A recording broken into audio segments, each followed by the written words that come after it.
2장 같이 보겠습니다. 사도행전 2장 37절에서 47절까지 말씀입니다. 이제 5월, 6월은 우리가 사도행전을 우리 함께 묵상해 나가며 은혜를 받기를 원합니다. 사도행전 신약성경입니다. 신약성경 5번째 책입니다. 190페이지로 제 성경은 되어 있습니다. 사도행전 2장 37절부터 47절까지 하나님 말씀을 받들어 읽겠습니다. 그들이 이 말을 듣고 마음에 찔려 베드로와 다른 사도들에게 물어 이르되 형제들아 우리가 어찌할꼬 하거늘 베드로가 이르되 너희가 회개하여 각각 예수 그리스도의 이름으로 세례를 받고 죄 사함을 받으라. 그리하면 성령의 선물을 받으리니 이 약속은 너희와 너희 자녀와 모든 먼데 사람 곧 주 우리 하나님이 얼마든지 부르시는 자들에게 하신 것이라 하고 또 여러 말로 확증하며 권하여 이르되 너희가 이 패역한 세대에서 구원을 받으라 하니 그 말씀을 받은 사람들은 세례를 받음에 이날에 신도의 수가 3,000이나 더하더라. 그들이 사도의 가르침을 받아 서로 교제하고 떡을 떼며 오로지 기도하기를 힘쓰니라.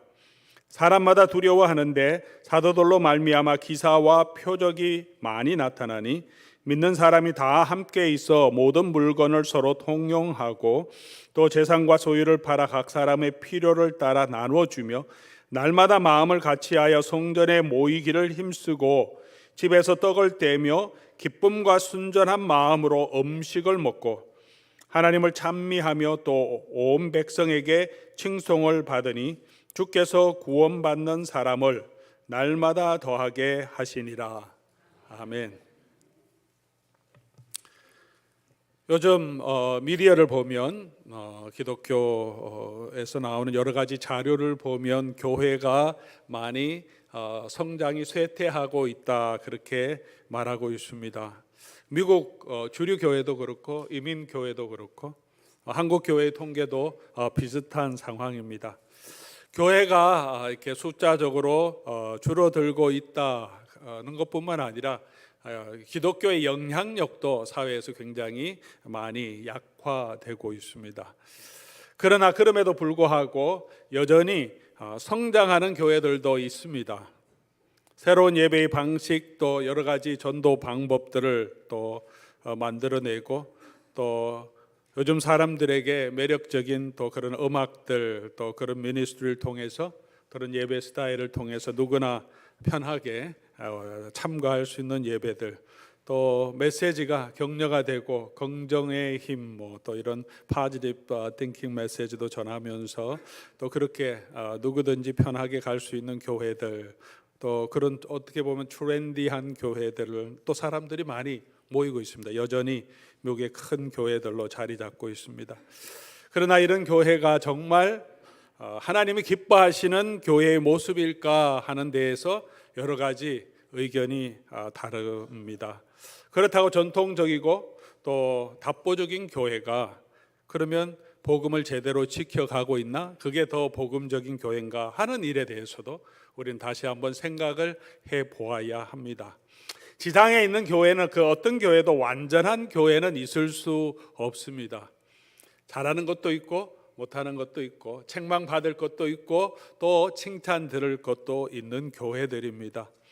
그러나 어떤 것이 교회다운 교회인지 어떤 것이 복음적인 교회인지 어떤 것이 정말 복음적인 교회의 성장이며 모습인지는 우리 모두가 언제나 고민해야 하고 또 생각해 보아야 하는 숙고해 보아야 하는 주제일 것입니다.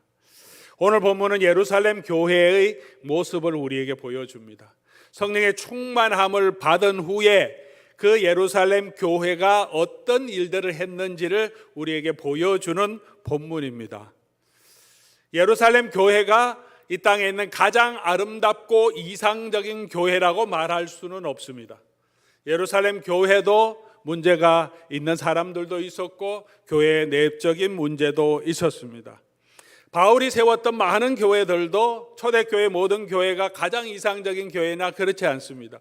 바울 서신을 보면 그 교회들에게도 여러 가지 문제점이 많았습니다. 사도 바울이 목회하는데도 거기에 정말 복음을 제대로 이해하지 못하는 사람도 있고, 교만한 사람도 있고, 음욕에 빠지는 사람도 있고, 성도끼리 서로 싸우기도 하고 다투기도 하고, 복음에 대해서, 구원에 대해서 잘 이해하지 못하고 오해하는 사람들도 있었습니다.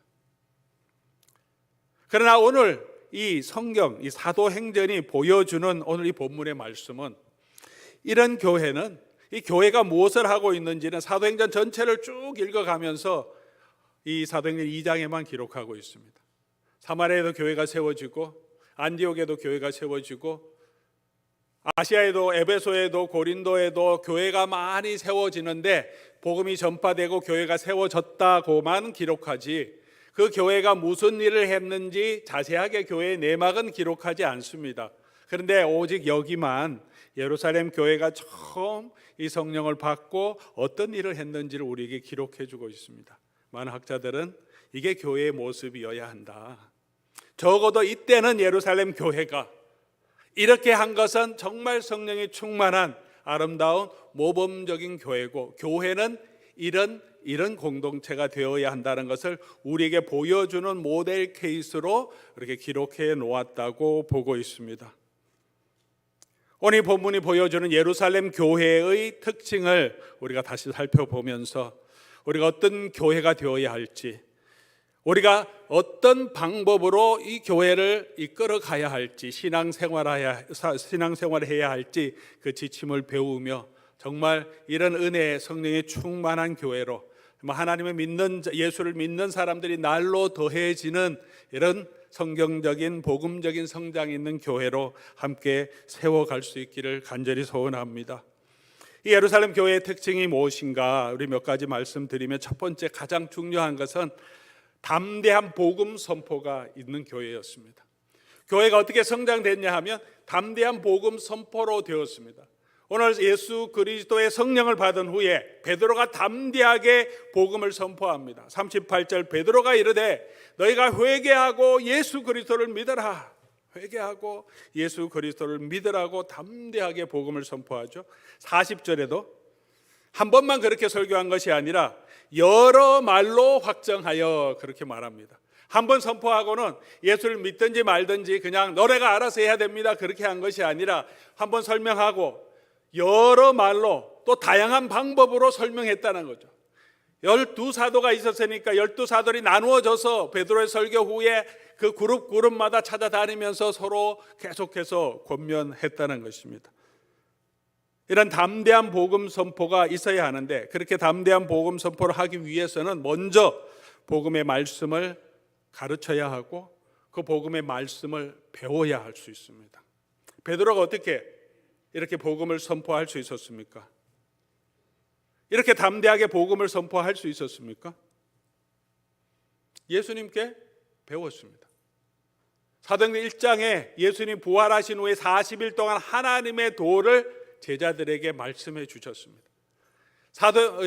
누가복음 24장에도 그 내용을 조금 더 풀어서 설명해 주고 있는데, 율법과 선지자와 시편에 있는 길을 통해서 성경을 강의하는 가르침을 통해서 그것이 예수 그리스도의 고난, 예수 그리스도의 죽음, 예수 그리스도의 부활에 대해서 어떻게 설명하는지 말씀을 깨닫게 해주십니다. 마음을 열어, 누가복음 24장 45절 보면 마음을 열어 성경을 깨닫게 해주셨습니다. 가르치는 말씀과 함께 성령께서 그들의 마음을 열어주셔서 배우게 하셨습니다. 42절에도 그들이 사도들의 가르침을 받아 예루살렘 교회 성도들도 사도들의 가르침을 받습니다. 그리고 그렇게 받기를 힘썼다라고 말합니다. 우리 한국말로는 그들이 사도들의 가르침을 받아 서로 교제하고 떡을 떼며 오로지 기도하기를 힘쓰니라 이렇게 번역이 되니까 기도하기를 힘썼다, 그렇게 거기만 기도하기를 힘쓴 것이 아니라, 우리 헬라어는 이제 영어랑 비슷하죠. 소수로가 먼저 나옵니다. 목적은 뒤에 나오고 형용사도 다 뒤에 나오고. 그러니까 이 말씀의 그 원래 원어의 흐름은 이런 거죠. 그들이 힘썼다. 무엇을 힘썼냐 하면 사도들의 가르침을 받고 교제하고 떡을 떼고 기도하기를, 이렇게 기록된 거죠. 이 네 가지를 다 힘썼습니다. 첫 번째 가르침을 받는 일에 힘썼습니다. 그렇게 이 예루살렘 지역의 복음이 전파되면서 사도행전이 예루살렘 지역의 교회 사역에 하나의 마무리하며 요약하면서 사도행전 6장 7절에 이렇게 기록합니다. 하나님의 말씀이 점점 왕성하여 예루살렘에 있는 제자의 수가 더 심히 많아지고 허다한 제사장의 무리도 이 도에 복종하니라. 이 말씀과 비슷한 내용인데 제자의 수가 점점 늘어나고 제사장들까지 돌아오게 됐는데 왜 그렇게 됐느냐? 하나님의 말씀이 점점 왕성하게 되니까. 말씀이 왕성하게 되면, 말씀이 그 속에 있으면 그 사람이 변화가 있습니다. 어려움이 있어도 요동하지 않는 힘이 있습니다. 너무 힘들고 어려운 상황이 있을 때도 우리 말씀 묵상하면서 또는 듣는 설교를 통해서 그 말씀이 내 속에 정말 감동으로 다가오면 그 어려움 가운데도 소망을 가질 수 있고 하나님이 나와 함께 하심을 정말 우리가 체험하며 마음으로 믿고 신뢰할 수 있습니다. 말씀이 우리 속에서 능력으로 역사하게 됩니다. 말씀이 그곳에 있으니까 그 교회가 힘을 얻었습니다. 사랑하는 교우 여러분, 우리가 건강하게 정말 복음적으로 교회가 성장하기 위해서는 하나님의 말씀을 강론하기를 힘써야 됩니다. 때를 얻었든지 못 얻든지 여러 방법으로 성경 공부를 통해서, 설교를 통해서, 강해 설교를 통해서, 주제 설교를 통해서, 특별 집회를 통해서, 세미나를 통해서, 개인 묵상을 통해서, 성경 통독을 통해서 다양한 방법으로 우리가 말씀을 가르쳐야 하고 온 교회는 말씀을 배우는데 힘을 다해야 합니다. 그래야 우리가 건강하게 성장할 수 있는 교회가 될 수 있습니다. 그리고 그 말씀을 전해야 합니다. 배운 말씀을 전해야 합니다. 베드로가 이게 말씀을 배웠습니다. 그 배운 다음에 말씀을 선포했습니다. 회개하고 예수 그리스도를 믿으라고. 베드로가 어떻게 이 복음을 선포하는지 우리가 본문을 보면 요엘 선지자의 예언을 인용하면서 그가 일어났던 일을 설명하고 그 다음에 다윗 시편을 가지고 예수님이 그리스도이심을, 예수님이 부활하셨음을 설명합니다. 시편의 글과 선지자의 글을 가지고 예수 그리스도에 대해서 증거하고 회개의 복음을 선포하는 것은 예수님이 제자들에게 가르친 그 방식입니다. 누가복음 24장 보면 율법과 선지자와 시편의 글을 가지고 예수님께서 그들의 마음을 깨닫게 해주시고 예수님이 그리스도이시고 주시고 예수 그리스도를 믿음으로 회개함으로 구원 얻는 복음을 선포하게 하셨습니다. 베드로가 그렇게 하고 있습니다. 배운 대로 전하고 있다는 것입니다. 믿음은 로마서 10장 17절 믿음은 들음에서 나며 들음은 하나님의 말씀이라고 합니다. 우리가 믿음을 가지기 위해서는 우리가 배운 말씀 전해야 한다는 거죠. 우리가 꼭 잘 알아서 전하는 것은 아닙니다. 우리가 포도원에서도 우리가 받은 은혜를 나누자 그렇게 하면서 우리가 말씀으로 세워가고 있습니다. 들은 말씀을 우리가 함께 나눔을 통해서 얼마나 큰 은혜가 있고 나에게도 다시 은혜가 되고 그 말씀을 듣는 포도원 식구들이 얼마나 큰 은혜가 있는지 모릅니다. 믿음을 더하게 하는 거죠. 어떤 경우에는 제가 주일날 설교한 그 설교보다 그 설교의 은혜를 받고 내 삶에 이런 은혜를 주셨습니다 하면서 눈물로 함께 간증하는 그분의 메시지가 포도원 식구들에게는 더 크게 오래 임팩트로 남아 있습니다. 제가 필요 없다는 것은 아니고 저희 설교를 통해서 또 이렇게 연결되니까 각자의 분량이 있는데요. 받은 은혜를 나누는 것이 그만큼 힘이 있다는 것입니다. 설교자의 설교도 중요하지만 우리가 받은 대로 무슨 설교를 복음을 그냥 사역리를 가지고 전도 폭발을 가지고 다양하게 그렇게 해서 사람이 변화되지 않습니다. 사실은 그냥 내가 받은 은혜가 있으면 나는 예수님이 너무 좋아. 그 한마디로 그 어떤 말보다 더 강력하게 복음이 전파됩니다. 요즘 삶에 힘든데 내게 이런 말씀을 주셔서 예수님 내 옆에서 우편의 그늘 되시니까 내가 그 예수 그리스도를 소망하며 그대도 걸어갈 거야. 말을 해야 믿음이 생깁니다. 가정에서도 내가 말을 해야 합니다.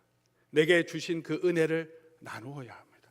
직장에서도 내가 받은 그 은혜를 나누면 들음으로 예수 그리스도의 은혜를 알게 되고 복음으로 나오게 됩니다.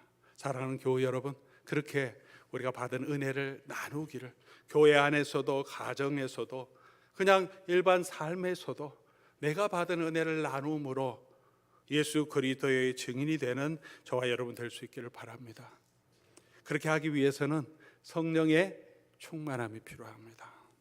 베드로가 이렇게 담대하게 설교할 수 있었던 것은 그전에도 알았는데요, 배웠는데 이제 성령의 충만하니까 담대함이 생겼습니다.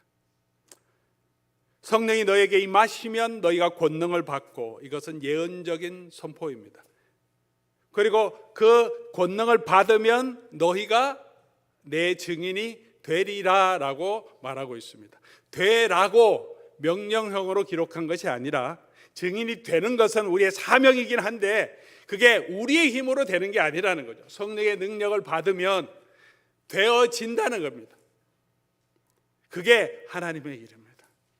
우리가 힘써야 할 것은 내가 무슨 능력을 행하려고, 기적을 행하려고, 내가 뭘 전도하려고 내가 내 힘으로 애쓰는 게 아니라, 우리는 성령의 충만함을 받으면 우리가 그 성령의 충만함으로 성령께서 우리로 하여금 담대하게 하시고 복음을 전하게 하시고 그 복음이 전파되게 그리스도의 증인이 되게 하신다는 겁니다. 어떻게 성령의 충만함을 받을 수 있습니까? 성령의 충만함은 성령이 주시는 은혜의 액트, 행위입니다. 성령께서 불현듯 우리에게 주실 수도 있습니다. 하나님이 주권적으로 우리에게 주시는 은혜입니다. 그러나 우리가 할 수 있는 것, 사모하면서 우리가 할 수 있는 것은 가장 중심적으로는 두 가지 할 수 있습니다. 하나는 기도하는 것, 합심해서 기도하는 것. 오순절 성령을 받을 때 약속을 기다리면서 12명, 120명의 성도들이 한 곳에서 한 마음으로 전혀 기도에 힘쓰고 있었습니다. 성령이 임하는 그 아침에도 한 곳에 모여 있더니 왜 모였겠습니까? 예배하며 기도하기 위해서. 기도할 때 성령께서 우리 가운데 임하십니다. 사도행전 4장 31절 보면 온 교회가 다시 모였습니다. 베드로와 요한이 잡혀갔다가 다시 풀려나서 돌아오면서 그들에게 있었던 하나님의 일을 간증하고 다 함께 합심으로 기도합니다. 이 합심 기도, 예배 가운데 합심 기도를 Korean style prayer, 그렇게 미국 사람들은 말합니다. PCA 이번 총회에서 Korean style prayer와 예배로 하도록 그렇게 정했습니다. 미국 교단인데, 물론 한국 교회들 그 안에 많이 있지만, Korean style prayer는 미국 사람들은 다 정해진 대로 한 사람 한 사람 돌아가면서 그렇게 하지, 막 때로 막 기도하는 걸 별로 좋아하지 않아요, 미국 장로교 신자들은. 근데 이분들이 이제 보면서 Korean style prayer들이 그렇게 막 어수선하지 않더라. 함께 한 마음으로 합심해서 한참 기도하는데 알아서 다 끝날 때 끝나고 마무리 기도하고 모든 성도가 함께 하는데 파워가 있더라. 그래서 PCA 총회를 하는데 그 한국 스타일로 우리 일정목사 목사님들이 그대로 인도한다는 거죠. 미국 목사님 한번 체험해 보라. 함께 합심으로 기도하는 게 코리안 스타일 프레이어죠. 우리 예배 가운데 통성으로 같은 마음으로 기도회 때 한 마음으로 모두가 같이 기도할 때, 한 마음으로 전혀 기도에 힘쓸 때 그 가운데 성령의 충만함이 임했다. 빌기를 다함에 모인 곳이 진동하더니 우리가 다 성령에 충만해서 어떻게 담대하게 하나님의 말씀을 전하니라. 또 한 가지는 하나님의 말씀을 들을 때 우리가 성령의 충만에 임합니다. 사도행전 10장 44절 보면 베드로가 고넬료의 집에서 설교하는 내용입니다. 오순절 때 설교한 것과 동일한 내용이죠. 베드로가 이 말을 할 때 성령이 말씀을 듣는 모든 사람, 고넬료와 고넬료의 가족, 친척, 고넬료가 하는 모든 친구들 다 모아놨는데 그 가운데 임했습니다. 기도할 때 성령 말씀을 들을 때 우리 가운데 성령의 충만함이 임합니다. 사랑하는 교우 여러분, 그렇게 우리가 말씀과 기도에 공동체적으로 함께 힘쓸 때 우리가 성령이 충만해지고 교회가 성령이 충만해져서 복음을 담대하게 전하게 하실 줄 믿습니다. 그렇게 함께 말씀을 듣고 기도하기를 힘쓰는, 그리고 우리에게 주신 은혜를 나누기를 힘쓰는 그런 교회 될 수 있기를 바랍니다.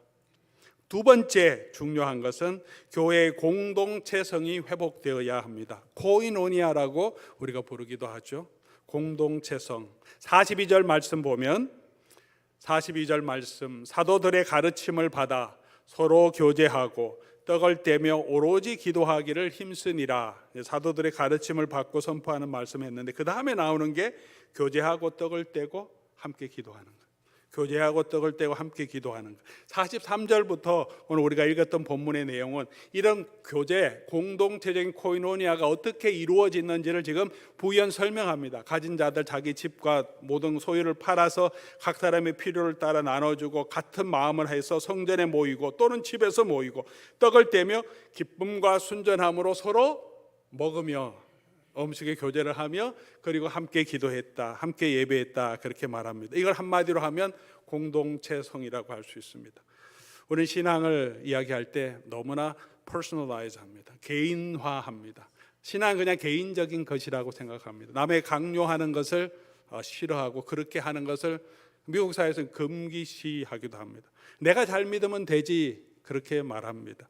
공동체가, 우리 교회가 신앙생활할 때 사람들 때문에 다양한 성격이 있기 때문에 교회가 온전한 것은 아니기 때문에 상처가 있을 때 이제 교회 가기 싫습니다. 뭐 예수님이 싫은 것이 아니라 그냥 교회 가는 게 부담스러워지면 그럼 우리 마음속에 무슨 생각이 듭니까?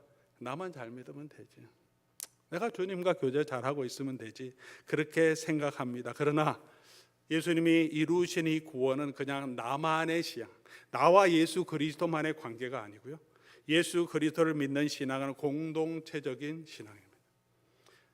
하나님의 나라는 하나님의 새로운 백성을 모으시고 그 하나님의 백성으로 우리가 거기에 애드되는 거죠. 그래서 오늘 본문에도 이렇게 기록합니다. 사도들이 3,000명이나 어떻게 됐어요? 새로 믿었다 이러지 않고 3,000명이나 더해졌다. 어디에 더해집니까? 기존에 있던 교회 공동체 하나님의 백성에 기존에 몇 명이 있었습니까? 약 120명. 12사도와 120명이라고는 출발점, 이 새로운 공동체의 파운데이션, 근거에, 그 위에, 그 공동체 하나님의 백성의 근거 위에 새로 복음이 전파되면 각자 예수님의 제자가 되는 게 아니라 이 공동체에 더해진다는 거죠. 날마다 믿는 사람이 더해지는 거죠. 우리는 예수 그리스도와 붙어 있어야 열매를 맺을 수 있습니다. 우리는 포도나무, 예수님 포도나무고 우리는 가지기 때문에 우리가 예수님께 붙어 있을 수 있는 방법이 뭐냐? 어떻게 예수님께 붙어 있습니까? 예수 그리스도의 몸에 붙어 있어야 우리가 예수 그리스도와 연합될 수 있고 예수 그리스도가 우리의 머리가 되는 것입니다. 공동체로 불러주셨어요. 교회로 불러주셨습니다. 때로는 힘들고 어려움이 있지만 그럼에도 이 공동체성을 유지해야 합니다. 그걸 건강하게 관리해야 됩니다. 그 모습을 우리에게 보여주는 거죠. 어떻게 해야 되냐? 이 공동체성, 코이노니아를 회복하기 위해서 먼저 떡을 떼고 교제하는 게 있었습니다. 이것을 힘썼다라고 말합니다. 42절 교제하고 떡을 떼며, 46절에도 날마다 마음을 같이하여 성전에 모이기를 힘쓰고 집에서 떡을 떼며 기쁨과 순전함으로 음식을 먹고 모여야 돼요. 교제를 해야 돼요. 같이 만나야 됩니다. 그리고 밥을 같이 먹어야 돼요. 포도원에서도 주일날도 우리 같이 밥을 먹고 성도들이 함께 모여서 교제해야 합니다. 이번 한마음 축제 때도 우리 같이 함께 와서 먹고 마셔야 합니다. 내 이름이 있든 없든 중요하지 않습니다. 모든 분들, 새로 오신 분들도 다 초대 오시면 다 함께 먹고 함께 맞을 수 있도록 다 안내해 드립니다. 포도원 이게 한마음 축제니까 예배도 빨리 드리니까 난 예배만 하고 나는 다른 일을 해야 되겠다.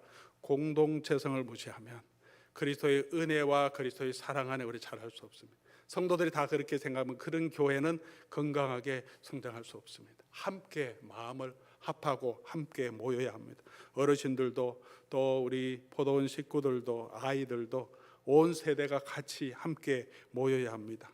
팀으로 모이는 거지 산지에 여러분 얹히는 게 아니고 나는 소속이 없으니까 그냥 산지에 얹혀서 밥 얻어먹는 그런 게 아닙니다. 팀으로 포도원은 그 팀에 들어가고, 교육부도 그 팀에 들어가고, 어르신들도 그 팀에 들어가고, 새가족들도 이렇게 팀에 배치해서 새로운 팀이 돼서 팀별로 온 교회가 같이 하나 되자는 것입니다. 이 한마음 축제 때 제가 이렇게 돌아가면서 다 밥을 이렇게 먹기도 하고 교제도 하는데, 여전히 제가 산지별로 같이 또 함께 교제하라고 말씀을 드리는데도 이게 관성이 있어서 포도원 식구들끼리 이렇게 앉아요. 산지끼리 같이 하고 밥 먹을 때는 포도원 식구들끼리 이렇게 모여 있어요. 포도원 모임 때는 그렇게 하시고 한마음 축제 때는 같이 모이라는 거죠. 함께 그동안 교제 못했던 다른 산지 속에 있는 다른 분들, 어르신들, 아이들, 서로 잘 모르는 분들과 같이 모이도록 함께 받으려고 준비해서 잔치가 되도록, 그게 우리 포도원 한마음 축제의 목적입니다. 제가 또 돌아보겠습니다. 포도원 식구들끼리 모여있는 그곳에 가서 제가 꼭 한마디 할 겁니다. 여러분 흩어지십시오. 다른 분 가서 같이 교제하십시오. 잘 모르는 분들. 주일날도 포도원 식구들끼리 가지만 우리끼리가 아니라 같은 교회 식구들인데, 우리끼리니까 당신 저리 가십시오. 왜 그렇게 합니까? 주일 식사 같이 하는데 같은 패밀리인데 혼자 묵고 계시면 이리 오십시오. 우리 포도원인데 오늘은 같이 먹읍시다. 그렇게 해줘야죠. 주변을 좀 살피시고 또 혼자 계신 분들, 또 새로 오신 분들 챙겨서 같이 교제하는, 우리 포도원도 중요하지만 그렇게 함께 함으로 더 풍성한 교제가 되고 그런 교회가 성장하는 거죠. 말씀 안에 교제가 할 수 있도록 우리 해버거린 어르신들도 새로운 분이 있으면 좀 찾아가셔서 이렇게 새로 오신 환영합니다. 같이 밥 먹었습니다. 자리도 배치하고 여기는 우리 테이블이니까 너는 뭐야? 이렇게 그렇게 하지 마시고 열려 있어야죠. 함께 교제할 수 있도록. 새로 오신 분은 얼마나 귀합니까? 어떤 마음으로 교회에 오셨는지 모르는데 우리는 평생 같이 있으니 편안하니까 내 자리 차지하지 마시고 마음을 열어서 같이 화합할 수 있도록 먼저 우리가 찾아가서 교제하는 공동체가 되어야 됩니다. 이런 코이노니아가 회복되어야 하는 거죠. 또 그렇게 하기 위해서는 서로 힘써서 기도했다고 말합니다. 힘써서 함께 마음을 합해서 기도해야 합니다. 교제만 하는 게 아니고 위에서 기도해 주는 공동체가 되어야 합니다. 그 다음에 세 번째로는 서로가 가진 것들을 서로의 필요를 위해서 나누고 섬겼습니다. 공동체성이 아주 중요한 것이죠. 44절 45절 믿는 사람이 다 함께 있어 모든 물건을 서로 통용하고 또 재산과 소유를 팔아 각 사람의 필요를 따라 나눠주고, 성령의 은혜로 자발적으로 된 것입니다. 믿는 사람의 공동체는 자기 있는 거 다 팔아서 공동 소유를 하고 교회에서 그냥 다 나눠주는 그런 공동체가 되라고 하는 것은 아닙니다. 그 다음에 있었던 사마리아 교회, 안디옥 교회가 그렇게 했다는 이야기는 없습니다. 사유재산 인정하지 않고 그게 아닙니다. 성령이 충만하니까 자발적으로 자기 가지고 있는 것을 나누더라는 거죠. 그게 중요한 거죠. 있는 사람은 자기 물질을 나눌 수 있습니다. 물질이 없으면 힘을 나눌 수 있죠. 시간을 드릴 수 있습니다. 우리 봉사위원들이 또 권사님들이 토요일 아침에 봉사하는데 시간이 안 되시는 분도 계실 수 있고, 또 거기에 힘이 안 되고 몸이 안 좋아서 함께 하실 수 못하는 분들은 물질이 있으면 물질로 섬길 수 있죠. 수고하시는데 커피라도 한 잔 드시든지 아니면 함께 식사라도 한번 하시라고, 얼마 필요하냐고, 몇 분이 계시냐고, 10분, 15분입니다. 그럼 식사 한번 하실 수도 제가 섬기겠습니다. 여러분 가진 것으로 그렇게 섬길 수 있죠. 그런 돈이 없으면 우리가 어떻게 할 수 있으면 기도도 해줄 수 있고요. 말 한마디로 격려해 줄 수도 있지 않습니까? 오늘 밥은 왜 이래? 이런 게 아니라 정말 수고하셨고 너무 맛있다. 조금 싱거울 수도 있죠. 때로는 일을 하다 보면. 그래도 얼마나 감사해요. 수고해서 한 거니까 너무 감사하고 오늘 다 잘 먹었다. 그런 격려의 말로 내가 가진 것들로 서로 섬길 수 있습니다. 바다의 물건으로도 우리가 함께 참여할 수 있죠. 골프 대회도 같이 참여하면서 함께 참여하고 또 선교도 하고 교제도 나누고, 직분도 우리가 받은 은혜잖아요. 우리 은사를 가지고 우리 각 직분에 순종함으로 우리가 각 사람의 필요, 교회의 필요를 채우고 섬겨야 합니다. 그렇게 하기 위해서 마음을 같이 해야 합니다. 마음을 같이 하며 46절 빌립보서 2장 2절에도 복음에 합당한 삶은 마음을 같이하여 같은 사랑을 가지고 뜻을 합하여 한 마음을 품어 라고 말합니다. 한 마음이 되어야 돼요. 열심히 일을 하는데 마음이 하나 되지 않으면 그 공동체성을 가질 수 없습니다. 그럼 어떻게 한 마음이 되어야 합니까? 담임 목사의 말에 다 순종하면 한 마음이, 그것도 한 마음이 되는 방법이겠죠. 그러나 그건 복음적인 방법은 아니죠. 당회의 뜻에 다 따르는 것, 그것도 일사불란하게 갈 수 있겠죠. 그러나 그게 복음적이지는 않을 수 있습니다. 저희가 복음적으로 서 있으면 당연히 따라 주셔야죠. 어떻게 한 마음이 되냐? 바울이 얘기하는 것은 그렇게 한 마음을 강조하고서 빌립보서 2장 5절에 너희 안에 이 마음을 품어라. 곧 예수 그리스도의 마음이니 모든 사람이 예수 그리스도의 마음 태도를 가지면 하나 될 수 있습니다. 그리스도 안에서. 예수 그리스도의 마음은 두 가지입니다. 빌립보서 2장 6절부터 나오는 예수 그리스도의 마음 두 가지. 하나는 겸손함. 여러 번 말씀드린 겸손, 자기를 낮추는 것. 그리고 섬김. 죽기까지 섬기는 거예요. 5월은 가정의 달인데 가정의 부부관계에 어려움이 있는 분도 계실 겁니다. 회복의 키는 뭐냐? 그리스도의 마음을 서로 가지는 거. 그 외에 더 좋은 방법 없습니다. 내가 나를 낮추고 섬기는, 진심으로 저 주는 게 아니라 정말 지는 거예요. 그래, 당신이 더 옳다. 그리고 내가 그 말을 따라주는 거죠. 그래, 이렇게 원하면 내가 이거 바꿀게, 노력할게. 그런 문제가 거기서부터 해결되기 시작하죠. 자녀의 문제가 있습니까? 부모와의 문제가 있습니까? 문제의 키는 그리스도의 마음을 가지면 가정이 회복될 수 있고 자녀와도 회복될 수 있고, 내가 낮추고 내가 섬기는 마음을 가지고 있으면, 네가 부모 말 안 듣고 뭐 이런다고 뭐라 할 것이 아니라 우리가 마음을 낮추고 우리가 섬기고 그런 마음을 가지면 우리가 하나 될 수 있고 공동체성이 회복될 수 있습니다. 마지막으로 이 공동체성을 회복하는 가장 중요한 것은 역시 예배입니다. 예배. 46절 성전에 모이기를 힘쓰며, 47절 하나님을 찬미하며. 개인적인 예배도 중요하지만 함께 모여서 예배하는 예배를 통해서 말씀을 배우고 함께 교제하고 친교하고 함께 기도합니다. 히브리서 10장 25절 말씀 보니까 모이기를 패하는 어떤 사람의 습관과 같이 하지 말고 그날이 가까움을 볼수록 더욱 그리하자. 이 히브리서 복음이 선포된 초대교회도 모이기를 패하는 분들이, 그런 습관이 있는 분들이 있었습니다. 혹시 우리 가운데 코로나 전에는 열심히 수요 기도에도 오시고 토요 새벽 기도에도 오시고 모든 집회에 다 열심히 참여하신 분들 중에서 이제는 조금 소홀히 하고 계신 분은 없습니까? 때로는 귀찮고 힘든 부분도 있지만 모이기를 더 힘쓰자. 그래야 교회의 공동체성이 회복되고 우리가 말씀의 은혜 가운데 교회가 함께 자라갈 수 있습니다. 우리 장로님들, 또 집사님들, 또 권사님들, 또 포도원 지기들, 또 교회 직분자들이 먼저 모이기를 힘쓰는 수요 기도도 해도 또 토요 새벽 기도해도, 혹시 하던 일을 조금 쉬고 계시다면 다시 기억하시고, 오늘 이 말씀 통해서 성령께서 여러분께 말씀하신다 생각하고, 그래 내가 다시 새벽 기도하고 다시 나는 수요 기도해, 나는 수요일 시간 안 되니 토요일 새벽에는 같이 오겠다. 주일날은 내가 많이 빠졌는데 이제 다시 절대 주일은 빠지지 않고 이 예배에 참여하겠다. 그런 결단이 있기를 바랍니다. 세 번째로는, 시간이 많이 가서 정리하겠습니다. 세 번째로는 세상에서 칭찬 듣는 교회가 되어야 됩니다. 47절이죠. 맨 마지막에 온 백성이 칭송을 받으니, 너무 중요한 것입니다.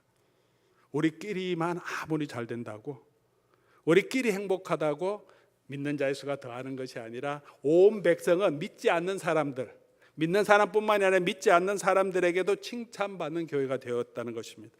예루살렘 교회가 유대인들에게 다 비난 없이 칭찬만 받았습니까? 그렇지는 않습니다. 박해하는 사람, 비난하는 사람이 있었습니다. 근데 그 비난하는 이유는 예수 그리스도를 믿고 예수 그리스도의 부활을 선포하는 것밖에 없었습니다. 다른 모든 일에 있어서는 칭찬을 듣는 교회가 되었다는 거예요.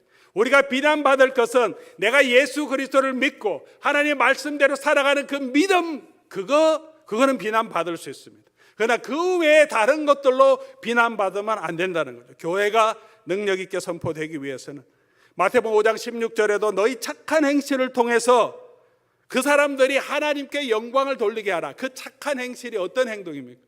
산상수훈에 나오는 그 말씀이죠. 그 내용을 한마디로 요약하면 어떤 것이겠습니까? 내가 너희에게 명한 것 너희가 지키기를 원하는 새 계명을 너희에게 주노니 너희가 서로 사랑하라. 가장 중요한 것은 사랑입니다. 교회가 해야 될 것은 사람들에게 세상 사람들에게 칭찬 듣는 게 뭔가 그거 하는 게 아니에요. 예수님의 명령대로 사랑하기를 힘쓰는 겁니다. 성경이 말하는 사랑, 예수님이 보여주시는 사랑이 뭡니까? 사랑은 오래 참고, 사랑은 온유하고, 사랑은 시기하지 않고, 자랑하지 않고, 무례히 행치 않고. 우리 예수를 믿는다고 하면서 얼마나 무례하게 행할 때가, 무례하게 말할 때가 많습니까? 무례히 행치 않는 것, 자기의 유익을 굳지 않고, 성내지 않고, 악한 것을 생각하지 않고 진리와 함께 기뻐하고 모든 것을 참으며 모든 것을 바라며 모든 것을 견디나니라. 또 우리의 착한 행실은 성령의 열매라고 할 수 있습니다. 성령의 9가지 열매는 사랑과 희락, 화평, 오래 참음, 자비, 양성, 온유, 충성, 절제. 예수 그리스도의 성품이라고도 합니다. 이런 사람, 이런 성품 있는 사람은 누가 비난하겠습니까? 어떤 사람이 이런 성품을 가지고 있는 사람 비난하겠습니까? 그가 믿는 예수 그리스도, 우리가 믿는 예수 그리스도의 복음 때문에는 비난할 수 있겠지만 직장에서든 가정에서든 가족들 가운데서든 교회에서도 정말 칭찬 듣는 사람이 될 것입니다. 그런 세상 사람들에게도 칭찬 들을 때 믿는 자의 수가 날마다 더하게 된다라고 말합니다. 수적인 성장이 우리의 교회의 목적은 아닙니다. 결코 되어서도 안 됩니다. 예수님이 그런 말씀 하신 적이 없습니다. 예수님 우리에게 예수 그리스도의 증인이 되라고, 가서 복음을 전하라고 그렇게 말씀하셨습니다. 우리의 삶의 목적, 교회의 목적은 예수 그리스도의 복음을 선포하고 배우는 거예요. 우리의 교회의 목적은 예수 그리스도의 성품을 닮아가는 거예요. 교회의 목적은 이 공동체성을 회복하는 거죠. 모이기를 힘쓰는 거예요. 성령의 충만함을 받기 위해서 기도하고 함께 그 성령의 충만을 사모하고 그리고 그 성령의 열매가 그리고 그 사랑이 우리 가운데 나타나기를 힘쓰면 그러면 더하게 하시는 것은 하나님이십니다. 그런 교회다운 교회가 될 수 있기를, 성도다운 성도, 목회자다운 목회자가 될 수 있도록 함께 기도하며 나가면 좋겠습니다. 오늘 성찬에 참여하는 이유가 아주 중요한 이유가 그거죠. 우리가 하나 되었다. 누구라? 그리스도와. 나는 죽고 이제 그리스도와. 내가 여기 있는 것은 그리스도의 은혜로 서 있는 것임을 기억하고, 또 한 가지는 이 그리스도의 피와 또 그리스도의 살을 먹고 마시면서 우리도 그리스도 안에서 한 교회가 되었다는 것, 한 몸이 되었다는 것. 그렇게 우리가 한 몸으로 그리스도의 은혜와 말씀으로 성령 안에서 세워져 가면 주께서 믿는 자의 수를 날마다 더하게 하실 줄 믿습니다. 그런 교회 될 수 있기를 주의 이름으로 간절히 소원합니다.